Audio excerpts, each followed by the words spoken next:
Did Mecca exist?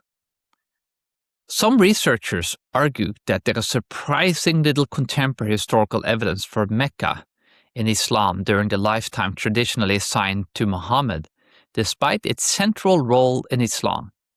They point to the absence of clear references in early non-Islamic sources, maps, trade records, and archaeological evidence, while noting that many other Arabian cities are documented.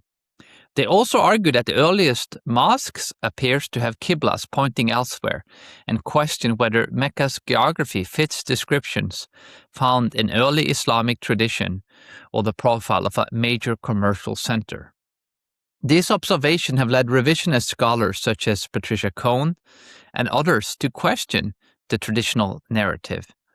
Although they do not conclusively prove that Mecca did not exist, it is something that becomes at least highly questionable.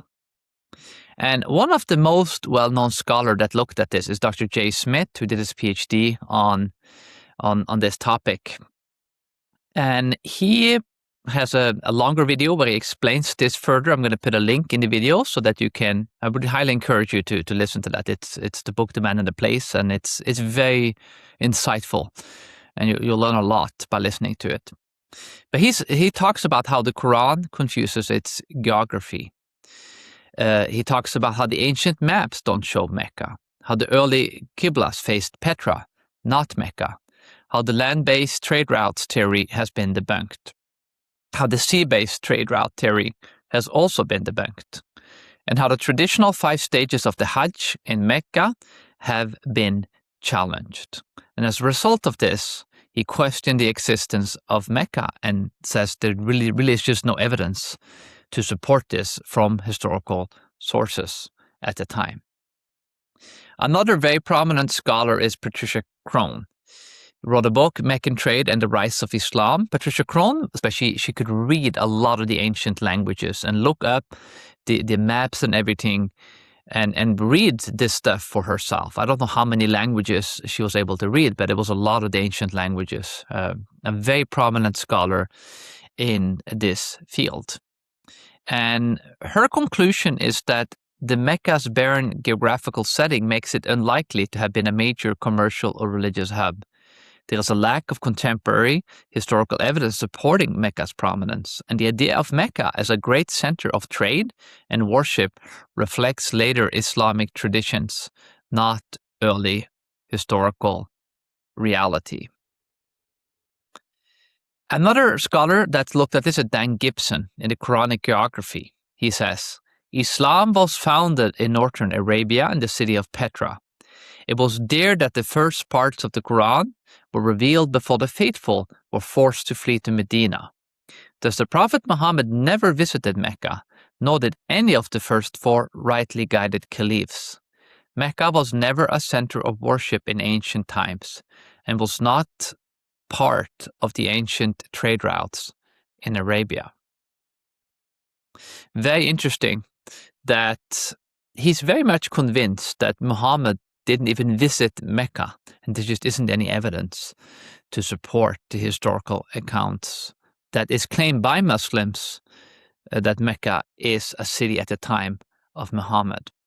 Tom Holland, who is well known for the podcast The Rest is History, as well as the book Dominion, and a very prominent English historian who wrote In the Shadow of the Sword. And he writes a book about Islam. He says, even in the Quran itself, the word appears just once. In the belly of Mecca, it was God who held their hands back from you. An allusion that might as well be to a valley as to a city. Otherwise, in all the vast corpus of ancient literature, there was not a single reference to Mecca, not one. Only in 7041, more than 100 years after the Prophet's death, does it finally crop up on the pages of a foreign text. And even then, the author locates it in Mesopotamia, midway between Ur and Haran. Haran, clearly then, whatever else Mecca might have been in the early 7th century, it was no multicultural boom town. So Tom Holland, as an historian here, just looks at this from an historical perspective and really cannot find any clear evidence that Mecca at the time of Muhammad is the kind of city that it is claimed to be.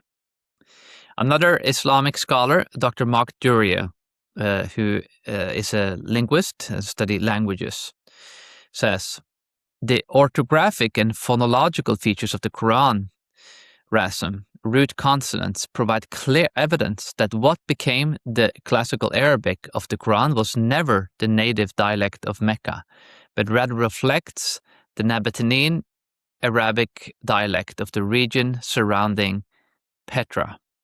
So even the languages, and the Arabic in particular, actually shows that it is more likely that Petra was a more central region here than Mecca. Another scholar has written the Mecca Mystery, which might be more of a popularly accessible explanation of this.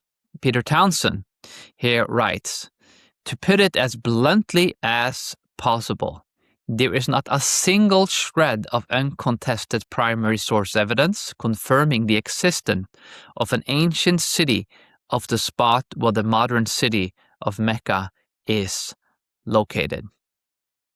Now, try to imagine this. If someone told you that we don't have any evidence that Jerusalem existed at the time where the Bible claims it existed. Now, we can obviously go to Jerusalem today, but we can also go back in history and we can find that this city, despite being described in all kinds of different ways, it's a real historical city that was central to the events, both of the Old and the New Testament. So if the Quran is wrong about Mecca, and if Islam is wrong about Mecca, that really pokes a big hole into the narrative and the truthfulness of Islam.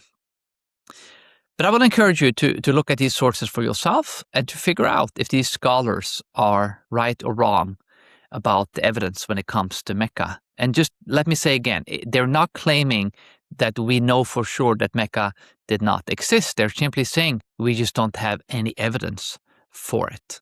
And we have to follow the evidence, even when it leads us into uncomfortable places. I'll see you again soon.